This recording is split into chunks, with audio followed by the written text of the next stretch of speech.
and welcome to this week's Bulldog Blitz. I'm Matt Rhinesmith. The Butler men's basketball team is winding up its regular season and will be competing in the Horizon League tournament.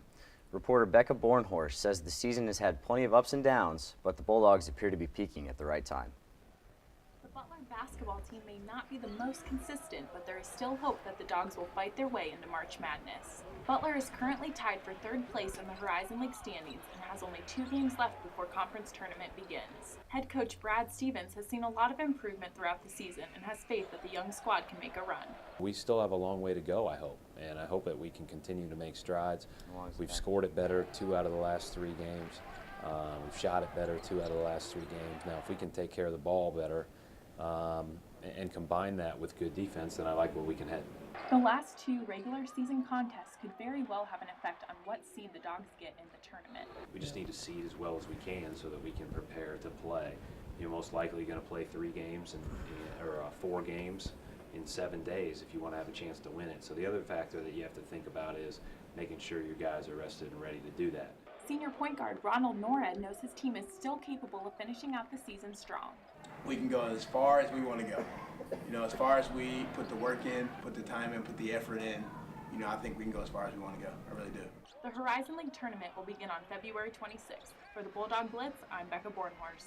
I'm joined in the studio by Associate Head Coach Matthew Graves and sophomore forward Eric Fromm. Hi, guys. How you doing? Good. Coach, start with you. How do you think that this season, the 2012 season, has gone for you guys so far, just overall? Well, I think overall we're certainly heading in the right direction, and you certainly want to be playing your best basketball this time of year. But it's really been refreshing for us as a coaching staff because what we had in September, October through the preseason and through the early games is a totally different product than what we've had now. And we've had to come up with a few different ways to get there, but certainly we're peaking at the right time. You mentioned maybe the beginning of the season it was a little bit of an adjustment period for you guys. Do you think, is there one area in particular that you think that this team has really improved on throughout the course of the season? No question defensively. We're a much better team defensively. Earlier in the year, even statistically, we're average at best in the country. And now I actually looked this morning, I was doing some stats, and we're 64th in the country defensively right now. So it's really encouraging for us to see the strides we've made on how we're guarding on balls, our way we're rebounding, the way we're getting out to shooters. So it's very encouraging. And everybody, that's kind of cliche, but defense wins championships, and it's nice to see that we're peaking at that end of the floor at the right time. Butler teams of the past have really been known for how they play defense, and that's become, as the season goes on, you're right, that's what you guys have become known for. Even with starting such a young lineup, that defense has been key for you guys. Yeah, and I think with that young lineup, that's where you're getting the learning curve. A lot of guys are in different roles, and a lot of guys are just getting used to the terminology and how we want to defend, and that's really exciting when you can go into a game and have a game plan that you feel very confident about locking down the other opponent. You feel like you have a chance in any game. Going off those different roles, Eric, last year, really the only freshman, now sophomore, that played a role in the season was Kyle Marshall.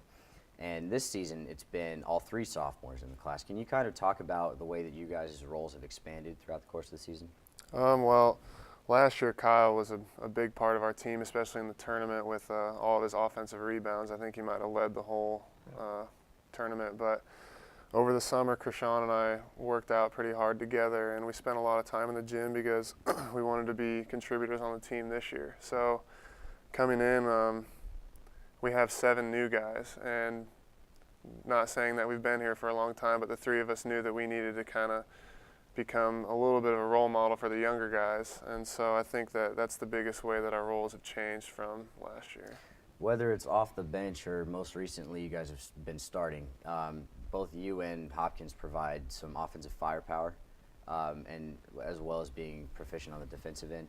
Can you kind of talk about that role being more of a scorer as well?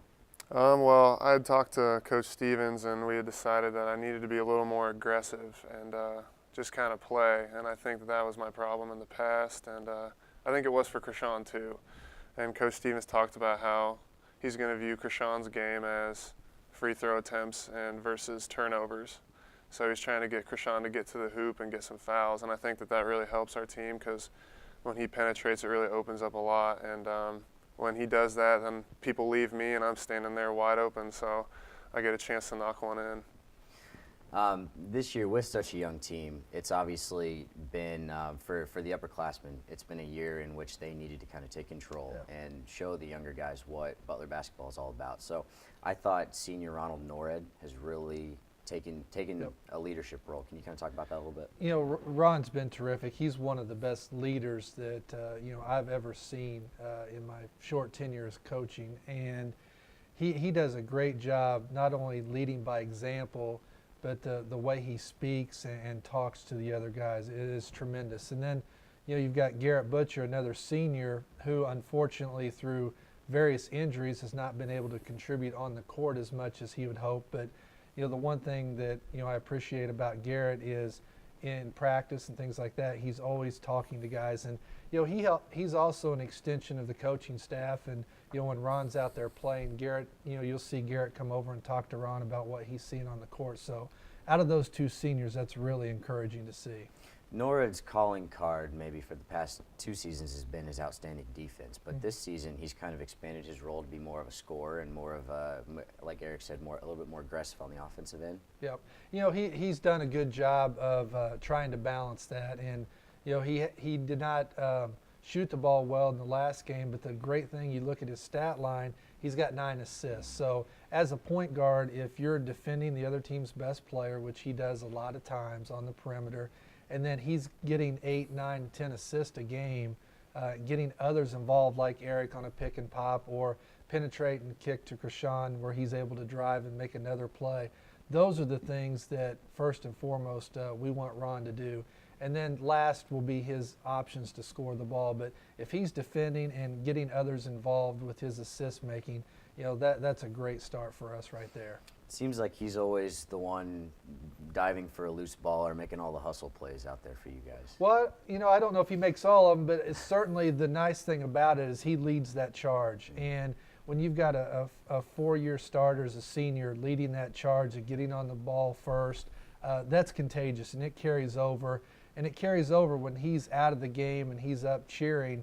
You know, that encourages the bench to do the same. So just his overall presence and really his leadership by example, it's a huge help. Junior center Andrew Smith, maybe one of the other upperclassmen on this team has kind of had to take another leadership role. Can you kind of talk about his development over the course of the season? You know, he's really developed an outside shot this year, and he's shown, and he's you know, won a couple games with his ability to make shots late. And I think the biggest adjustment Andrew had to make from last year to this year is, you know, you have a guy like Matt Howard that gets a lot of attention, and Matt's able to do a lot of different things. And you know, I think Andrew was kind of taking a back seat a little bit, and what we're trying to do and more is get him to be aggressive like Eric was talking about. You just kind of let go of things and play aggressive. And, you know, Andrew's starting to do that a little bit more, and hopefully, you know, as we head into the end of the regular season here, he continues that aggressive play is what we want to see from him. Eric, you talked about that aggressive play a little bit, and it seems like over the past few games when you take those 3-point shots, you're almost money from behind the arc. Yeah, you and Coach talked about being more aggressive, but can you kind of talk maybe a little bit about that? Well, we had talked about being more aggressive on offense and trying to make more tough plays on defense to get the team going. Like Coach said, it's contagious when people take charges and get on loose balls. And I've been getting the same shots all year. I just haven't been as consistent up until a little bit recently, but when I had the talk and I started to play more aggressive in all aspects of my game, I think that I kind of just, like Coach said, let go a little bit. And when you have that feeling like you can just shoot it freely, I think it helps a little bit. And fortunately, I've shot the ball better than I have all season in the past, I think, 5 or 6 games. So. Okay. Freshman Roosevelt Jones has been a little bit of an interesting story this year. I find his whole style of play just to be interesting, but he's helped you guys out a lot on the offensive and defensive end. Can you kind of talk about his development a little bit? Yeah, I think his game certainly would be unique, and you know, people have tried to describe it, and it's really hard to describe because kind of like a linebacker. yeah, it's a throwback old school game, and the thing you can't measure with him is his competitiveness. I mean, he is one of our most competitive guys. He hates to lose, and it's about the team with him. And whether it's him getting to the offensive glass and getting the ball and tipping it in, or driving it and making a play for somebody else, or he guards every position on the floor. So his versatility has really helped us. And as a freshman, he started slow. The first 2 months of the season, he would have one good half, one bad half, one good half, 2 good halves, 2 bad halves. And the consistency for him as a freshman was really tough early. And once we turned the corner, second semester and into the conference play, he's really shown a great amount of consistency, and you can see his production and his minutes increase with that. It seems like I've seen him bring the ball up, play from the point occasionally, and he also is one of the leading rebounders on the team. So he kind of is a jack of all trades. He is. He's a jack of all trades on both ends of the floor. He's able to offensively post smaller guys, or out on the perimeter, smaller guys. It's hard to keep 6'4", 220 pounds in front of you. And then defensively, he allows us a lot of flexibility. We can put him on a small guy and switch ball screens. We can put him on a bigger post guy, and he's strong enough to hold his position and do things. So his versatility on both ends of the floor makes him a very valuable piece. Eric, kind of switching gears here. You guys have the Horizon League tournament coming up. The past 2 seasons, you've had a lot of success in postseason play. Can you I'm sure you guys have goals for this postseason, but what's your mindset going into the tournament? Well, first of all, we're not sure how many games we're going to have to play yet. There's still a lot of the season, or not a lot, but there's still a few games left of conference to be played, and a lot of things can happen. But I think we're just prepared to take our last few conference games well, and then see what happens. And I think whether we play 4 games or 2 or however many we have to play in the tournament, I think we're going to be prepared. All right. Thank you, guys. After the break, Ari Castle will take a look at the interesting role of a walk-on player on the men's basketball team.